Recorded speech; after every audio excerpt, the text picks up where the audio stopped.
can start. So I think, this is the biggest question about our industry. It's about the mass adoption. When we look at the market cap, 1 trillion is big. But this 1 trillion, dollar market cap has to be backed by a very big, scale of the users, right? So right now, I think the biggest problem is how we bring more users. It's not only about millions of the early adopters. It's about, how we can bring the 100 million, even billions of the Web2 users into the Web3. I think just like 2 parts are very important. One is about the simplicity or the usability of the Web3 project. And second part is about how we can really kind of increase the utility, just like why people are coming here. I think these 2 parts right now is the biggest challenge. And for the first part, I think all those developers right now are working on how to kind of just like simplify and unify the user experience. So right now, the wallet, kind of experience is really a biggest kind of, the blockage, to bring the people there. And just like we talk about, how to simplify the user experience, how to kind of just like make the people get into the app easier. So that's a big part.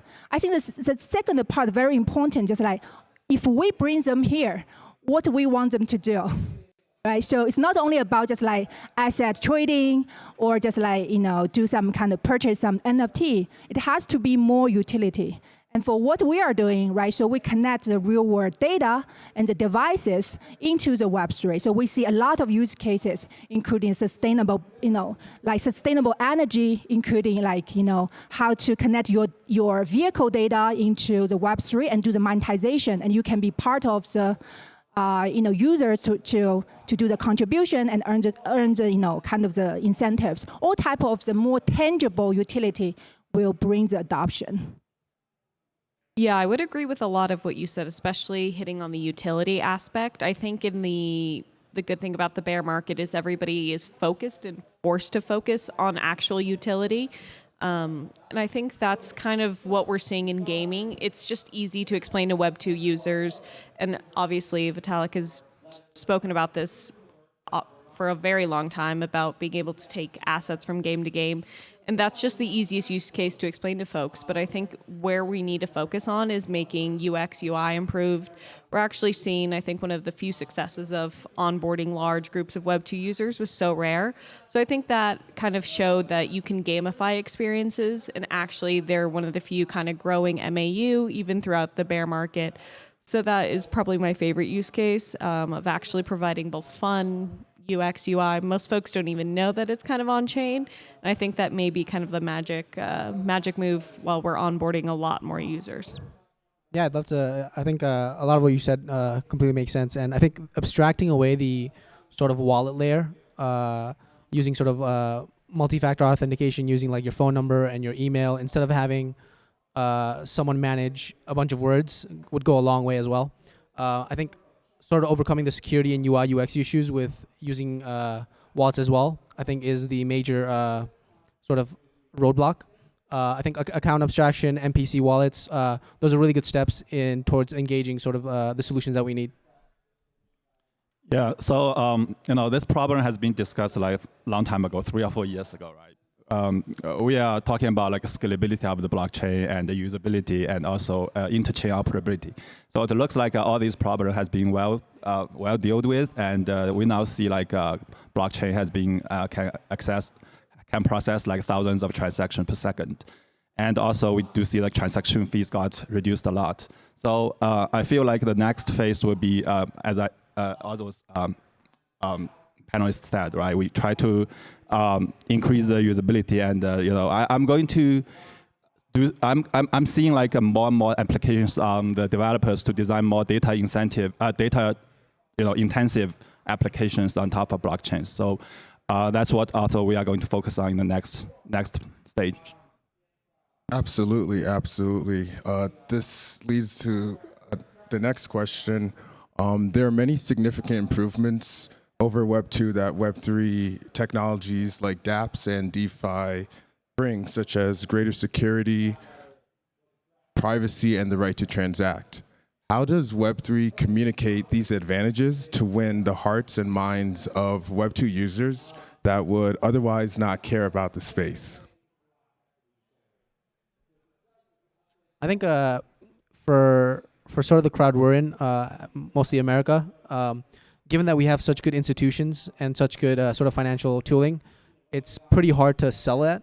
I think I'm quite confident sort of Latin America will be sort of one of the biggest springboards towards adopting sort of the tooling that we're building, given that they just have very shitty currencies. There's an intrinsic need for protecting economic power. So I think it'd be a little hard to sort of remove credit cards as a daily usage in America, but I think other sort of non-developed countries will have the highest adoption rate in terms of quick adoption. Agreed. And I think focusing on a narrative is important. We can kind of say like, okay, we're all here. We all kind of understand the pros, but we can't kind of turn our attention away from EMs, and LATAM especially is huge. And I think we focus, that would be the best way, is just to explain to folks in the US, okay, we understand that maybe it won't work for us and replacing things, but focus on hyperinflationary economies and just using narrative to actually drive the story, because you need to focus on narrative and actual financial inclusion. And I used to work in traditional finance, and a lot of what they do is redundant, and DeFi helps, and I think you can kind of more attack that within the US, is some of the redundancies on Wall Street that DeFi can really replace. So perspective, we actually launched a kind of privacy first, camera back in 2018. Because we see, privacy and security as the best benefits, Web3 can bring to the Web2 or the normal people. But, from our statistics and surveys, the result actually will be surprise. People don't really buy in for privacy and security. They take this as their kind of additional benefits. So they want it, but actually what really gets them in are something else. That's why just like, they cannot sacrifice with, for example, the convenience, or just like the utility, what the service they are really buying for. They're not buying for, they're not buying the privacy. They're buying for something else. For example, they are buying for the service, they're buying for maybe just like certain kind of, products, right? But they want kind of just like have the underlying, a security and the privacy as a benefit. So that's why just like right now the problem for the Web3 company, like they say, hey, this is our value proposition. Our value proposition, we will provide you the privacy, we'll provide you the security. And then this is good, but this is kind of embedded into your service. I think just like for the Web3 company, more importantly is focusing on your own use case and the real utility, which the real world people, the everyday people, they understand and they want to use for daily basis. So that part will be the most important right now. And then just like take those privacy, security, or the other benefits like the data ownership, all the things as the underlying, so which is additional under the benefit along with it. So we do see that a lot of benefits of Web3 over Web2, but also there are lots of users, Web2 users, they don't want to jump out of their comfort zones and they're always reluctant to use the Web3 products. I have talking to a lot of my friends say, hey, like Google Map is collecting your like travel data every day, and they are consuming your data and monetize by themselves, monetize your data, right? My friend said, I don't care as long as Google can help us to improve the user experience. I can contribute my data to that. So I feel to do that we have to do like gradually, right? We should not like build like an app like include all the Web3 features immediately.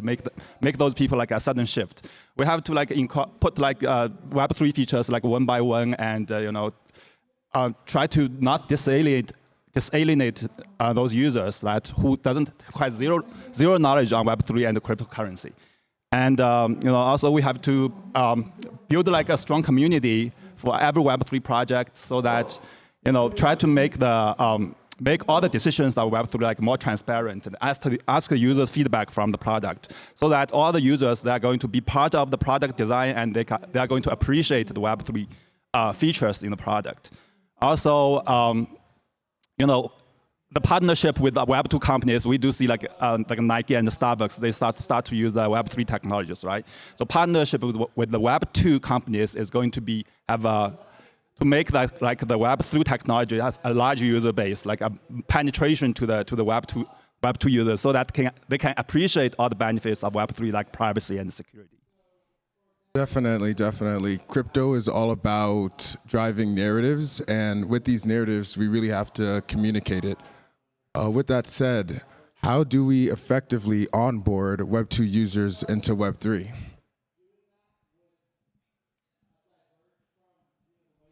Yeah, just like, I think a lot of us, we mentioned about, it's more about focusing on the use cases, focusing on the utility part. And just like, maybe following on, we are also working with a lot of Web 2 company.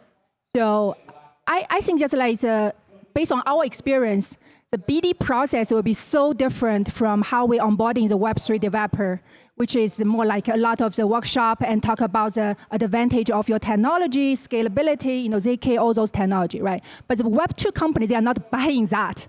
So for them, they are more care. The reason why they get into the Web 3, the reason why they do the NFT, for example, we talking to companies like Nike and Adidas, right? So they are more care. Okay, so this is the solution. This is a kind of NFT program which will be kind of increase their user engagement. So that's the reason. Or it can attract more users get into their store, like the Starbucks NFT points program. So that's kind of basically the first point. When they listen to your pitch, like say, okay, so you are providing this solution. Okay, then how you can help them to increase their user engagement? If it can work, and then they can open this opportunity to integrate with your solution. They don't really care about which chain. They don't really care about kind of which technology. They care about the simplicity of the user experience and how and they also care about the tangible solutions they provide to the users. I think just like from the big brands, right, they really understand about the needs from their user side. So that's their advantage, right? So how we can adopt this mentality and change our kind of, or adjust our BD approach or partnership approach to work with them in a way they can understand. That's very important, so that they can open their hundreds million user base to the Web3. Fundamentally, I think we just need to build better products, Web 2 experiences with Web 3 backends.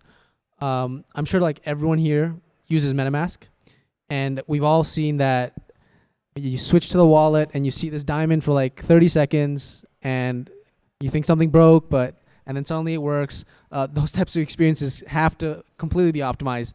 The wallet situation is one of the biggest, and I think even there at some point I even think we might not even call it wallets anymore. We might call them profiles, because it's essentially a backpack that holds your identity, holds much more than just money, your on-chain activities. So fundamentally, I just think we need to build superior products to Web 2. I agree, and I think identity might be one of the best use cases because people are already comfortable with signing in with Google, signing in with your various social profiles. So if you can just create something that's super user-friendly and it focuses on privacy and they have the same UI, UX, people are going to go towards something, okay, if it's not changing user behavior and it's a drop-down box and you can just take your identity with you in an identity backpack of sorts, I think that's the best use case because you need to kind of require Web 2 users to have a very low barrier to entry. You can't expect, I think, the large portion of them to kind of use the interfaces that most of us here do and be comfortable with that. So it's about creating those experiences. And for the business side, especially companies that are just focused on retention or shareholder value, they don't want something that users are going to be annoyed with and it's going to cause disruption or social media backlash. So it's about ease of use. So I think that's kind of the biggest focus, something that Web 2 users are just used to already in a way, but just with Web 3. Yeah, I agree. So user experience. The user experience is a key. So actually, user doesn't care about Web 2 or Web 3, right? So they only care about the user experience. So when the Web 3 feature is integrated into a product, it has to be seamlessly. So a user has a workflow, right? like for example, the wallet, they usually like use a username and password to log into like account. So now suddenly we change to like a mnemonics, and you have to write down all the private keys. So I don't think many users are going to use this product. So but better user experience and to integrate the product like Web3 features seamlessly into the product, I think is key to the wide deployment. Agreed. As an industry, we really have to lower the friction for entry and make it really seamless for the next users. We've seen massive brands enter Web3, such as Nike with the acquisition of Artifact, garnering 186 million in revenue from it last year, and Starbucks tying NFTs to their loyalty program. Are these brand integrations and partnerships benefiting Web3 as a whole, or the individual brands more? I think you can take it both ways. I would point to So Rare as the example, again, is just something that most Web2 users don't even realize it's Web3, and yet they sign partnerships with EPL, every pretty major sports league in the world, because they realize they can drive more revenue, you can give fans new experiences. But for the Starbucks side, I think it just benefits probably, I wouldn't say most people understand what the partnership with Polygon has done, either for users using the app or even from the Polygon side. So I would say there's been a mixed bag of partnerships working for one, the other, and then some with neither. And their use cases haven't really been proven out, but I think continuing to forge those relationships, we're only going to kind of see through trial and error what users actually care about and want. So I think the Nike one really works. It makes sense that folks want to be able to purchase. I mean, you even look at in virtual worlds like Roblox, people care about purchasing skins. So it makes sense that Nike would kind of expand there. But I think the Starbucks one, kind of less certain on who that actually benefits at this time, at least. Anything that happens on chain, I love it. So the more on chain stuff, the better. Yeah, so I feel those kind of collaboration, like it can benefit in both parts. So for Nike and the Starbucks, they generate extra revenues from setting up digital assets, and they, use NFT to build their loyalty program to help the user engagement, and also it's very helpful for them to enhance their brand image. They build them, try to be like forward thinking and innovative, right? So in terms of Web3 society, get a collaboration with those big names in Web2, it help them to penetrate their technologies to more users, and it also proves that that the Web3 has the real use case in the Web2 world, right? So it's going to attract like more investors and more innovators to this space, so that it can help the Web3 community in a whole. Actually, there are two parts. One is exposure. The second is the conversion. So definitely, the Web2 company, the adoption of the NFT, right, specifically, drive a lot of exposure from the Web2 company. When you ask the question to normal people, because of Starbucks, NFT, a lot of people, they start to look at, okay, what's that, right? So, my membership, can be turned to be the NFT. But when you look at the current statistic, the conversion is not that ideal. It's kind of just less than 1% of the, kind of NFT user, they really can convert to be a kind of Web3, users. So that's why just like the usability, the simplicity of the kind of the web, kind of the wallet, experience is very important. But I think just like when you even look at this 1% of the conversion, right? What drives them to become a kind of Web3? It's really about the ownership of the digital asset. I think that part is really important. When people feel, okay, they really see this NFT, their own asset, they want to do the trading or exchange or certain kind of utility like staking, right? They start to learn how to convert, their kind of hosted wallet into a kind of real wallet, how to convert the asset from one, wallet to another wallet, or maybe into some kind of marketplace. I think that part we need more kind of, education or, learning, kind of the more education, for the normal users, how they do that. It's really complicated right now. shows that the conversion is really hard. So I think just like, definitely it's beneficial to drive, those Web 2 users, leverage on the Web 2 brand. But, from the Web 3 side, especially just like normally those projects, they are leveraged on a third-party solution, Web 3 solution lab to do that. But how we can, so this layer of the Surface partner, they can do better to convert more users from Web 2 to Web 3. So that's a big question we need to answer. Absolutely. To follow up, what can we learn from Web 2.5 brands on bridging the gap to Web 3?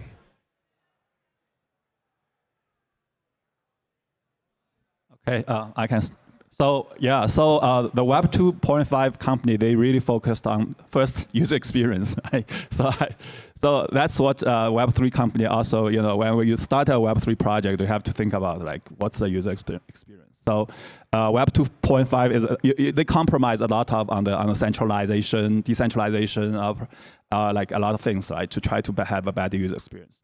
So second is the community. So Web 2 actually, other Web 2 projects has built like a community on their products. So Web 3 can also leverage on that, on the products, and try to build the same kind of community to engage with the clients. And Web 2.5 also, they have built like a very, very customer kind of customer engagement, like a user feedback kind of channel, so that they have customer service and all the all their products can the channel to communicate with their clients is very, very very good. So I feel like Web3 projects, Web3 is fully decentralized. We use Discord and fully decentralized communication, but sometimes it's kind of not that efficient. Maybe we can use that to, the same thing that Web 2.5 is working on, to try to, to help us to improve our products.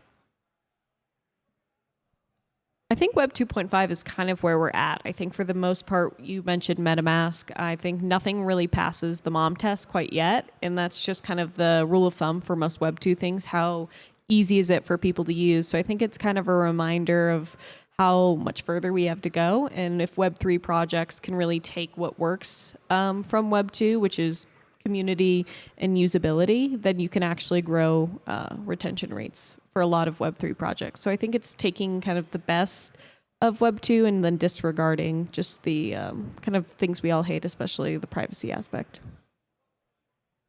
Definitely. How can Web3 establish its presence in a Web2 dominated world?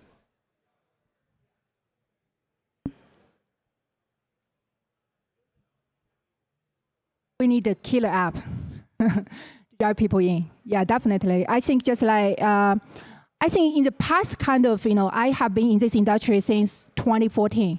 In the past kind of 8-9 years, our Web3 developer doing really good job to kind of building up, the infrastructure layer by layer. So now we are already kind of have a good foundation. We have the good layer one. We have more than, we need. We have the good scalability and ZK, technology. We have some kind of really good, middle layer, like message layer, like, all type of the kind of middle layer modules, right? But I think just like we need more developers, they are really focusing on the app, the use cases. So they are no more only think about, my advantage is about, technical advantage, but more think about just like how we can benefit everyday people's everyday life, right? So those type of kind of application is much needed. Only the killer app can kind of really bring people in, and then people will stay. Not just like they come in and do certain things, and then there's nothing they can really kind of sustainably use and then live. Yeah, so it's all about the application side. Yeah, 100% agree. I think we are missing our killer app. I think one theory I have sort of is that given that now there's this new sort of social unit, what people call as DAOs, I think the creator economy will eventually evolve into what I call the cooperation economy. The creator economy model essentially focuses on one person providing value, and it's a parasocial relationship. I think now that you have monetary value that you can incentivize and distribute amongst multiple actors, I think that will essentially probably enable a new social phenomenon that might enable a super dApp to form from that angle of a social dApp. Like that. I like that. Yeah, so try to enter the Web 2 space is always difficult. So I would say when I talk to now, I try to explain Web 3 to my Web 2 users, but now when I talking to Web 2 users, I try to use like a layman language instead of using like technical jargons, right? So try to focus on the real benefits and what problem can Web 3 solve instead of speaking of buzzwords like decentralization, whatever. That doesn't work, okay? So. Another thing is, I think in the future, I hope like in the future, as Jing said, we are going to have killer applications. But in my mind, what I imagine is in the future, there's big Web3 names. They're going to have like an Apple store in Times Square so that people can get into the store and they really show the demo of the Web3 products to them, right? At that time, the Web3 products can really go to the daily life of the people. Absolutely. Before we wrap up, what socials can we find you on? What's the question?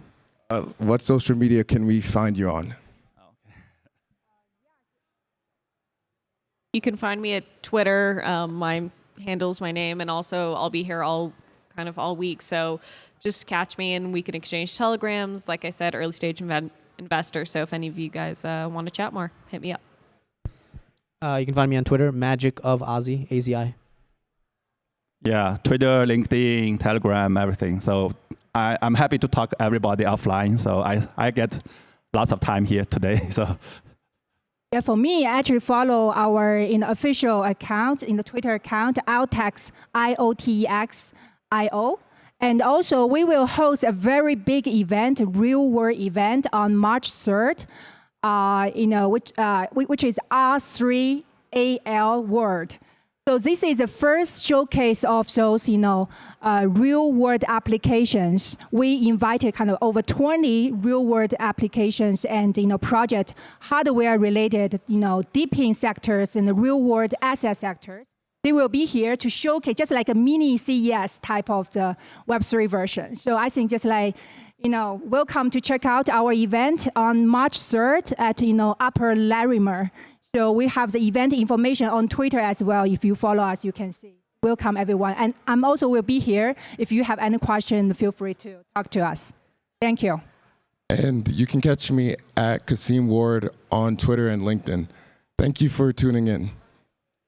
Thank you. Thank you.